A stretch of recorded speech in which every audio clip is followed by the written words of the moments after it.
शुभ संध्या। मैं देवेंद्र कुमार सिंह संस्कृत भारत पाठशाला में आपका स्वागत है। यूपी बोर्ड के जो परीक्षार्थी कक्षा 11 में हैं और एक विषय के रूप में संस्कृत लिए हुए हैं, उनके लिए हम रघुवंश महाकाव्यम का अध्ययन इस समय कर रहे हैं, वीडियो बना रहे हैं। पिछली 3 कक्षाएं रघुवंश महाकाव्यम की हो चुकी हैं। प्रथम कक्षा में हम लोग रघुवंश महाकाव्यम के द्वितीय सर्ग का सारांश पढ़े थे और 2 कक्षा में हम लोग 4 श्लोक पढ़ चुके थे। आज 5वां श्लोक पढ़ेंगे। पिछले श्लोक में हम लोग यह पढ़े हैं कि राजा दिलीप ने सभी अनुचरों को लौटा दिया। निषेध शेष अनुयायी वर्ग, सभी अनुचरों को लौटा दिया, क्योंकि कालिदास कह रहे हैं स्ववीर गुप्ता ही मनो प्रसूति, क्योंकि जो मनु की संतान होती है वह अपनी आत्मरक्षा के लिए स्वयं समर्थ होती है। अब 5वें श्लोक में हम लोग यह पढ़ेंगे कि राजा दिलीप किस प्रकार से गाय की सेवा कर रहे हैं। उपजाति छंद है। संपूर्ण द्वितीय सर्ग में उपजाति छंद है, अंत में सर्गांत होगा। आस्वाद वदभि कवल तृणानां कंडो यनय दंश निवारणश्च अव्याहतै स्वैर्गतै सतस्य सम्राट् समाराधन तत्परो भूत्। आस्वादवद्भिः कवलैस्तृणानां कंडो यनैदंश निवारणश्च अव्याहतै स्वैर्गतै सतस्य सम्राट् समाराधन तत्परो भूत्। सम्राट की गौ सेवा का वर्णन किया गया है। आस्वाद वद्भिः, आस्वाद वद्भिः माने स्वाद युक्त, कवलय माने होता है कौर, कवलय माने कौर, और किसका कौर है? तृणानाम, तृणानाम यानी कि घास का कौर। राजा दिलीप नंदिनी नामक गाय को स्वादिष्ट घास का कौर खिला रहे हैं। अपने हाथ से घास का स्वादिष्ट कौर खिला रहे हैं और क्या कर रहे हैं? कंडू यनय दंश निवारणश्च, कंडू यनय दंश निवारणश्च, कंडू यन माने होता है खुजली, गाय को खुजला रहे हैं, और दंश निवारणश्च, दंश माने दंश निवारणश्च माने मक्खियों और मच्छरों को उड़ा रहे हैं। 2 लाइनें समझ में आ गई। आस्वाद वद्भिः कवलैस्तृणानां, गाय को स्वादिष्ट घास के कौर खिलाकर और गाय की खुजली को मिटा करके और गाय के ऊपर जो मच्छर और मक्खी बैठे हुए हैं उनको उड़ा रहे हैं। कौन? राजा दिलीप। इस प्रकार से गाय की सेवा कर रहे हैं और क्या कर रहे हैं? अव्याहतै स्वैर्गतै सतस्य, सह, सह माने कौन? वह कौन? वह राजा दिलीप, वह राजा दिलीप। तस्याः माने उसका, उस नंदिनी नामक गाय का कौर खिला रहे हैं और उसकी खुजलाहट को मिटा रहे हैं, मच्छर और मक्खियों को भगा रहे हैं। अव्याहतै स्वैर्गतै, स्वैर्गतै यानी कि जहां वह गाय जाना चाहती है, स्वतंत्रता पूर्वक जहां भी गाय जाती है, अव्याहतै बिना रोक टोक के। राजा दिलीप गाय के मार्ग को रोकते टोकते नहीं है, ना गाय को यह है कि कहाँ जाएगी। गाय जहां भी स्वतंत्रता पूर्वक जाती है वहां जा रही है, अव्याहत है, कोई रोक टोक नहीं।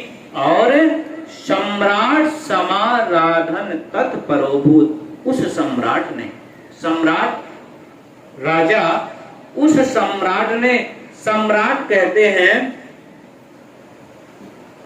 उस सम्राट राजा दिलीप ने समाराधन तत्परोभूत, सेवा में लग गए। वह राजा दिलीप इस प्रकार से गाय की सेवा में लग गए।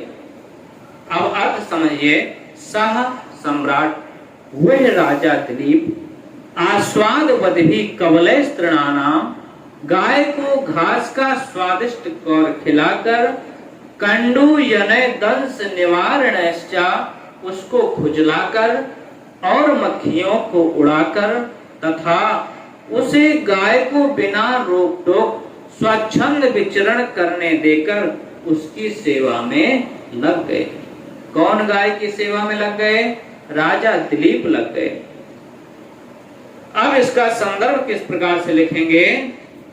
प्रस्तुत श्लोक हमारी पाठ्य पुस्तक रघुवंश महाकाव्यम के द्वितीय सर्ग से लिया गया है। इसके रचयिता महाकवि कालिदास है। ये श्लोक समझ में आ गया? बहुत इंपॉर्टेंट श्लोक है, परीक्षा में जरूर पूछेगा। छठा श्लोक देखते हैं। इसमें भी राजा दिलीप की गौ सेवा का ही वर्णन है। बहुत इंपॉर्टेंट श्लोक है। किस प्रकार से राजा दिलीप गाय की सेवा कर रहे हैं। छाया की तरह राजा दिलीप गाय की सेवा कर रहे हैं। पढ़ते हैं। स्थितः स्थितामुच्चलितः प्रयाताम्, निषेदुषीमासन बन्ध धीरः, जलाभिलाषी जलमाददानं, छायेवोतां भूपतिरन्नुगच्छत्। स्थितः स्थितामुच्चलितः प्रयाताम्, निषेदुषीमासन बन्ध धीरः, जलाभिलाषी जलमाददानां, छायेवोतां भूपतिरन्नुगच्छत्। भूपति, उस भूपति राजा ने, ताम माने उसके, उसकी किसकी? उस नंदिनी नामक गाय की, छाया इव, छाया के समान, अनुगच्छत यानी छाया के समान राजा दिलीप उसके पीछे पीछे रहे। किसके पीछे पीछे रहे? नंदिनी नामक गाय के पीछे पीछे छाया की तरह रहे।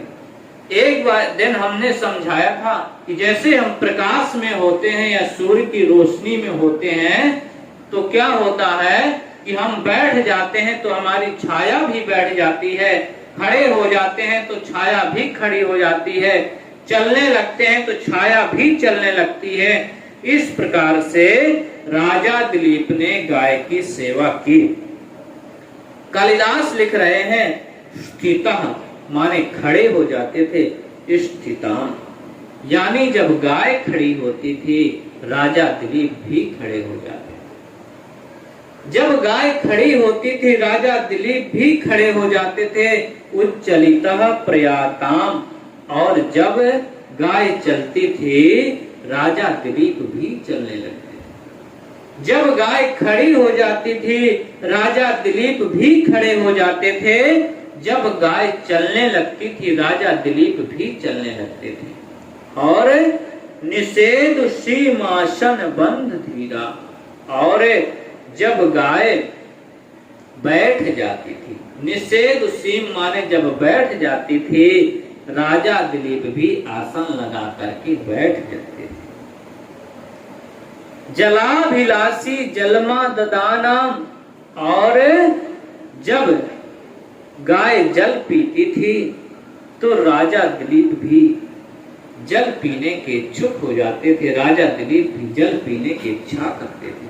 इस प्रकार से राजा दिलीप ने छायेव ताम भूपतिरन्नुगच्छते, छाया के समान वह राजा दिलीप गाय के पीछे पीछे रहा, अर्थात छाया की तरह राजा दिलीप ने गाय की सेवा की। एक बार और समझ लेंगे, स्थितः स्थिताम उच्चलितः प्रयाताम। स्थितः माने जब गाय, स्थितः माने खड़े हो जाते थे। कब? जब गाय खड़ी हो जाती थी राजा दिलीप भी खड़े हो जाते थे। उच्चलितः प्रयाताम, जब गाय चलने लगती थी राजा दिलीप भी चलने लगते थे। जब नंदिनी बैठ जाती थी राजा दिलीप भी आसन लगा करके बैठ जाते थे। जब वह जल पीती थी तो राजा दिलीप भी जल पीने के इच्छुक हो जाते थे। इस प्रकार राजा दिलीप ने परछाई की तरह उस नंदिनी नामक गाय की सेवा की। इस प्रकार से व्याख्या लिखेंगे और संदर्भ लिखेंगे। प्रस्तुत श्लोक हमारी पाठ्य पुस्तक रघुवंश महाकाव्यम के द्वितीय सर्ग से अवतरित है।